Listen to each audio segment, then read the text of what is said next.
Assalamualaikum warahmatullahi wabarakatuh. Saya Jonita Soraya dengan NIM 2021-01326.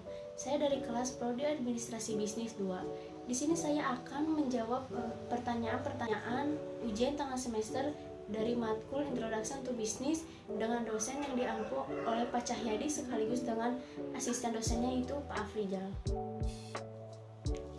Nah, pada kali ini saya berencana akan membuka usaha kaki lima di depan kampus Politeknik LP3I Bandung yang ada di Jalan Pahlawan. Nah, menurut saya usaha yang cocok untuk dijalankan di depan kampus itu adalah menjual bakso dengan nama bakso kekinian. Karena di kampus Politeknik LP3I Bandung itu banyak sekali mahasiswa dan mahasiswi yang berumur remaja maupun dewasa. Nah, karena pada saat ini terkenal dengan keju mozzarella, karena itu saya berinovasi memiliki ide untuk menambahkannya keju mozzarella sehingga orang-orang itu tertarik untuk merasakan dan melihat bakso saya yang saya jual di kelas gitu. Bakso ini bisa dinikmati oleh remaja, orang tua dan juga anak-anak. Dan karena kampus Politeknik ini di pinggir jalan sehingga banyak sekali orang-orang yang melewat situ, dan itu akan membuat bakso saya banyak dilihat oleh konsumen dan konsumen akan tertarik gitu dengan bakso yang saya jual.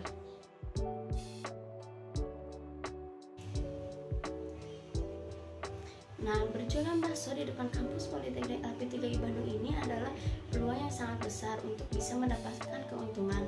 Seperti yang sudah saya jelaskan tadi, banyak sekali mahasiswa dan mahasiswi yang menyukai bakso. Tentunya pada saat jam istirahat atau jam pulang, mahasiswa dan mahasiswi pasti melihat gerobak atau usaha yang saya buat dan saya jalankan.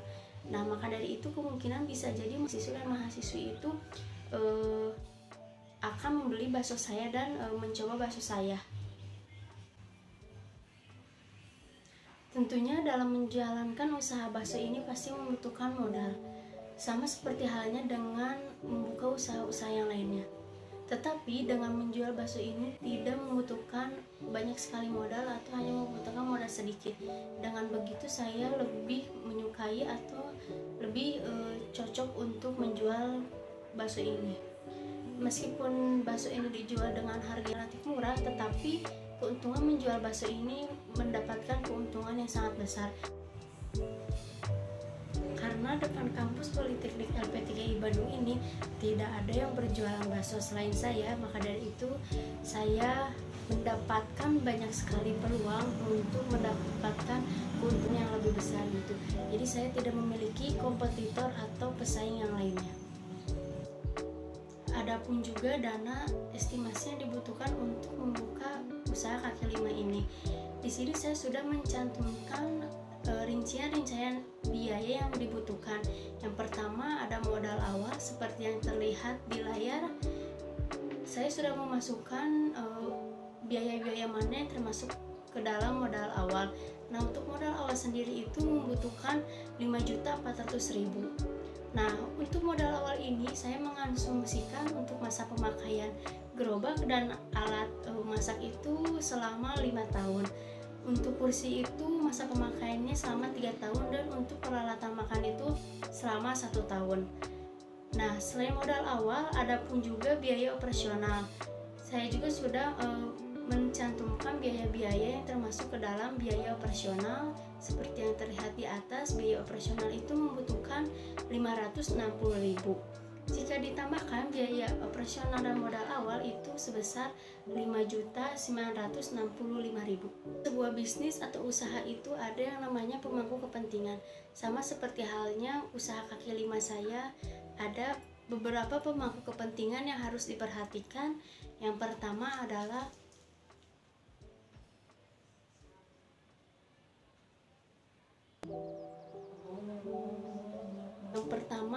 pelanggan. Pelanggan merupakan pemangku kepentingan yang akan membawa uang untuk membeli produk kita atau membeli bakso saya. Nah, dengan uang tersebut saya bisa menjadikannya untuk modal kembali atau bisa dijadikan keuntungan bagi saya. Karena jika tidak ada pelanggan, maka saya tidak akan mendapatkan penghasilan atau tidak akan mendapatkan uang. Yang kedua adalah pemerintah.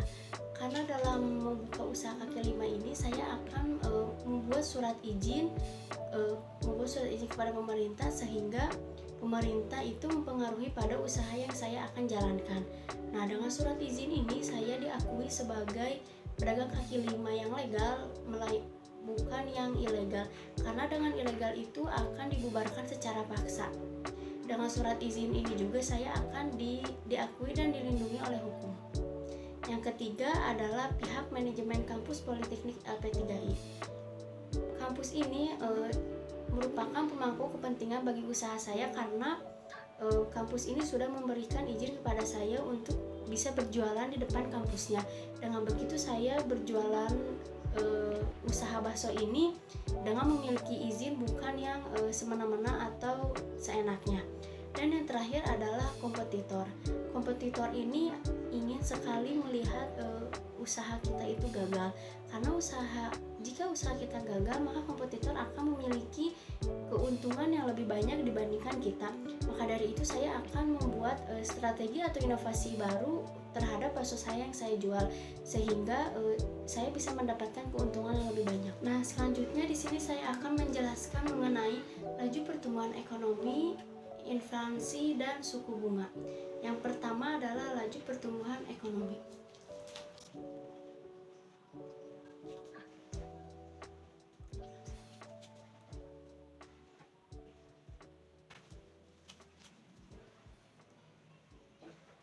Selanjutnya di sini saya akan menjelaskan mengenai dampak laju pertumbuhan ekonomi terhadap usaha kaki lima saya. Jika laju pertumbuhan ekonomi meningkat, maka akan meningkat juga kegiatan aktivitas ekonomi dan akan banyak permintaan bagi usaha pedagang kaki lima. Ini juga berpengaruh pada pendapatan seseorang yang bekerja. Sama seperti halnya pedagang kaki lima juga akan mendapatkan lebih banyak konsumen dan akan lebih banyak mendapatkan permintaan dari konsumen. Dengan banyaknya permintaan dari konsumen, maka dari itu pasti membutuhkan lebih banyak tenaga kerja. Nah, jika usaha bakso saya meningkat penghasilannya, maka dari itu saya akan membuka lapangan kerja dan merekrut para karyawan untuk memenuhi permintaan konsumen tersebut. Nah, sebaliknya jika laju pertumbuhan ekonomi menurun, maka akan berpengaruh juga pada penghasilan seseorang yang akan menurun. Dengan begitu, usaha kaki lima saya atau usaha bakso saya, konsumennya akan lebih rendah atau tidak banyak yang membeli kepada saya, sehingga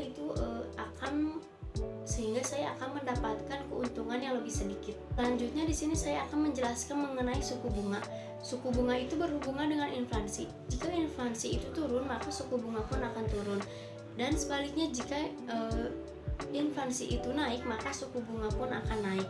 Nah, karena suku bunga itu berhubungan dengan inflasi, jika suku bunga itu turun, maka akan membantu usaha kaki lima saya, karena saya akan bisa mendapatkan lebih banyak keuntungan dibandingkan harga produksi atau harga membeli bahan-bahan untuk membuat bakso. Dan itu pun juga berpengaruh pada kuantitas atau jumlah bakso yang saya buat. Dengan harga produksi yang murah, saya akan menghasilkan kuantitas atau jumlah bakso yang lebih banyak. Nah, sebaliknya dengan suku bunga naik. Jika suku bunga naik itu akan berpengaruh pada kuantitas atau jumlah bakso yang saya buat.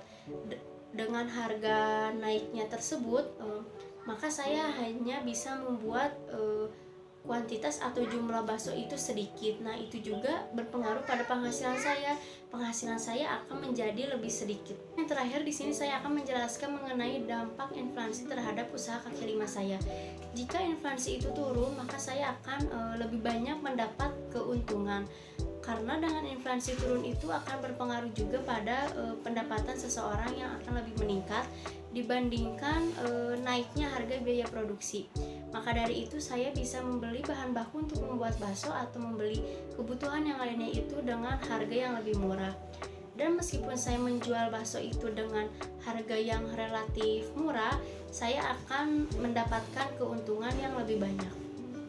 Dan sebaliknya, jika inflasi itu naik, maka itu akan membuat usaha saya mendapatkan keuntungan yang lebih sedikit.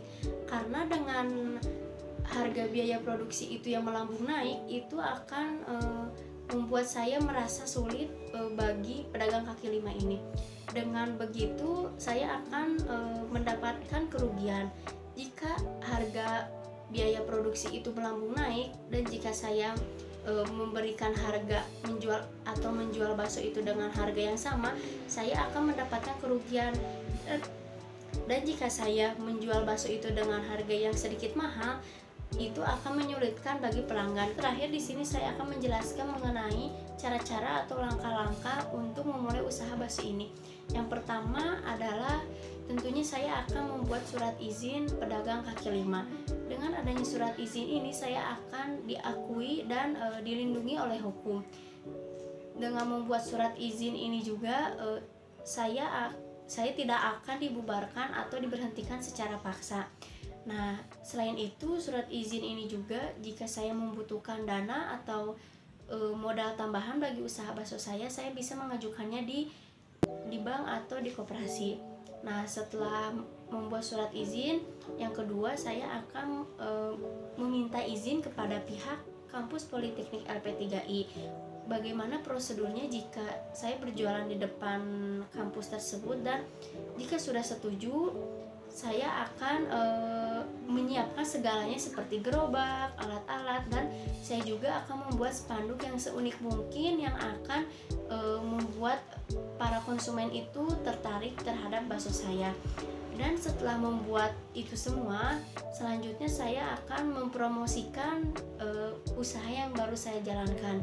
Nah, untuk promosi ini saya menggunakan media sosial, karena dengan media sosial ini orang-orang akan lebih mengetahui lebih luas mengenai usaha bakso yang saya jalankan. Nah, setelah mempromosikan, pada awal hari pertama berjualan, saya akan memberikan diskon kepada 5 orang pertama yang membeli bakso saya. Di sini saya akan berencana memberikan harga satu porsi bakso saya adalah sebesar 15.000. Dan yang terakhir adalah jika saya memiliki kompetitor atau memiliki pesaing, saya akan membuat inovasi yang baru atau strategi yang baru terhadap bakso saya yang saya jual. Karena itu akan menarik perhatian pelanggan